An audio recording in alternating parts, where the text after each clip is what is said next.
Assalamualaikum dan salam sejahtera. Hari ini kita sambung untuk nombor kompleks. Okey. Perkara asaslah untuk nombor kompleks ni seperti yang kamu tahu, iaitu punca kuasa 2 negatif 1 adalah sama dengan huruf I. Okey, sama dengan huruf I. Dan apabila punca kuasa 2 ini dibawa ke sebelah, dia akan muncul menjadi I kuasa 2 sama dengan negatif 1. Okey, perbezaan antara dua ni hanyalah ni, punca kuasa ini dibawa ke sebelah saja, dia berpindah. Jadi di sini dia akan jadi kuasa 2 dan di sini hanyalah tinggal negatif 1. Ini adalah asasnya. Kamu hafal wajib untuk topik ini. Okey.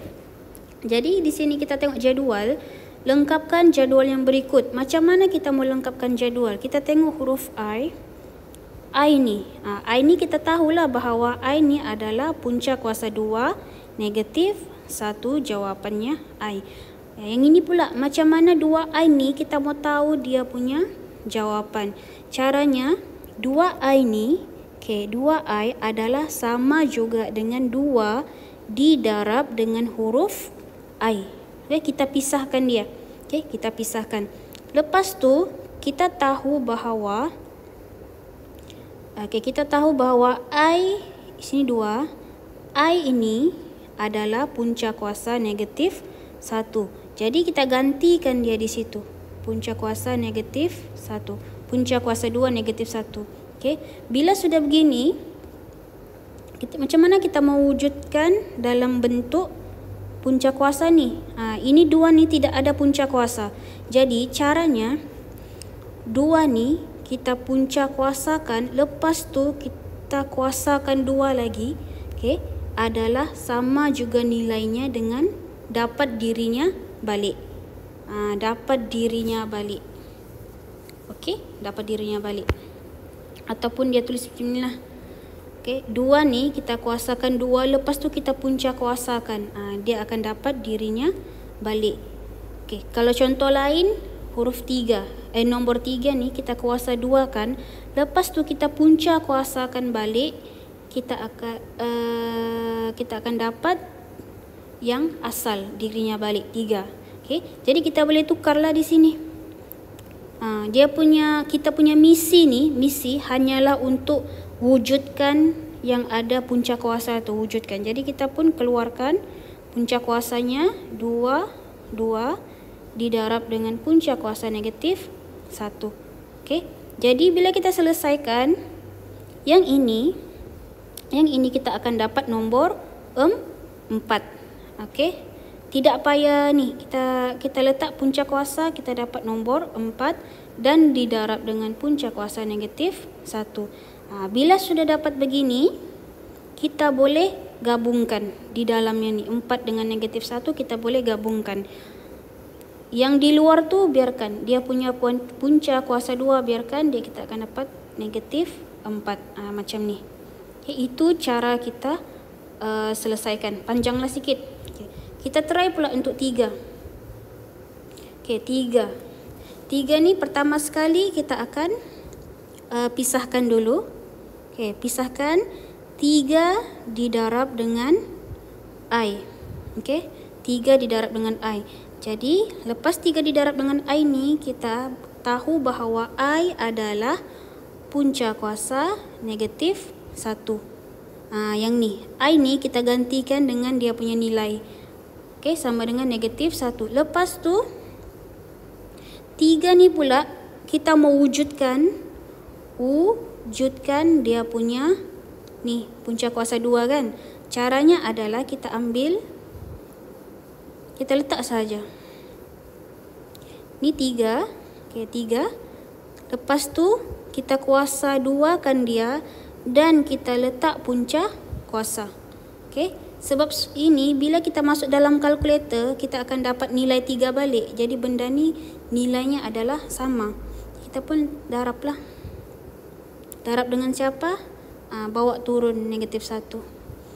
Sudah begini, kita selesaikan Yang di dalam saja, yang di dalam ini saja kita selesaikan. Jawapannya adalah 9. Okey, 9 punca kuasa. Lepas tu didarab dengan ini, salin balik. Lepas tu kita boleh gabungkan yang di dalam sahaja, iaitu 9 didarab dengan negatif 1. Jadi kita pun akan dapat jawapan punca kuasa 2 negatif 9. Ini adalah jawapannya. Okey. Jadi kita letak buat I pula. Jadi bila kamu tahu rentaknya, kita boleh hanya agak-agak. Kalau 3 ni kita kuasa 2 kan saja. Lepas tu letak punca kuasa. Begitu. Kalau ini kita tahu rentaknya kan 4, dia punya kawan kuasa 2. 3 ni kita akan kuasa 2 dapat 9. Kalau ni kuasa 2 kan dapat 16. Jadi kita akan dapat 16. Letak sahaja negatif, letak punca kuasa. Okey. Macam ni lah. Yang ni 3, kita letak kuasa 2 kan dapat 9. Jadi bila dapat 9, kita letak negatif dan kita letak punca kuasa. Sama jawapannya dengan yang ini. Jadi bila tahu rentak senang. Kita tidak payah kira sudah. Ini kita kasih kuasa 2. Jadi kita dapat 25. Letak sahaja negatif dan letak punca kuasa. Yang ini pun kita kuasa 2 kan dia, jadi 36. Letak negatif, letak punca kuasa. Ini pun sama, kita kuasa 2 kan dia, 49, letak negatif, letak punca kuasa. Ini cara yang senang bila kita sudah tahu rentak. Yang ini kita tahu pengiraannya. Bila kita ada pengiraan. Okey, jadi kamu boleh selesaikan di sinilah sampai habis. Okey, hanya kuasa 2 kan dulu dia, kuasa 2 kan.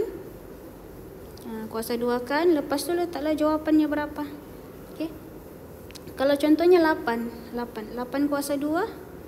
8 kuasa 2 adalah 64. Jadi 64, letak negatif, letak punca kuasa. Okey. Bila kamu mau patah balik yang ni dapat jawapan ni balik, tekan kalkulator. Okey. Bila kamu tekan kalkulator,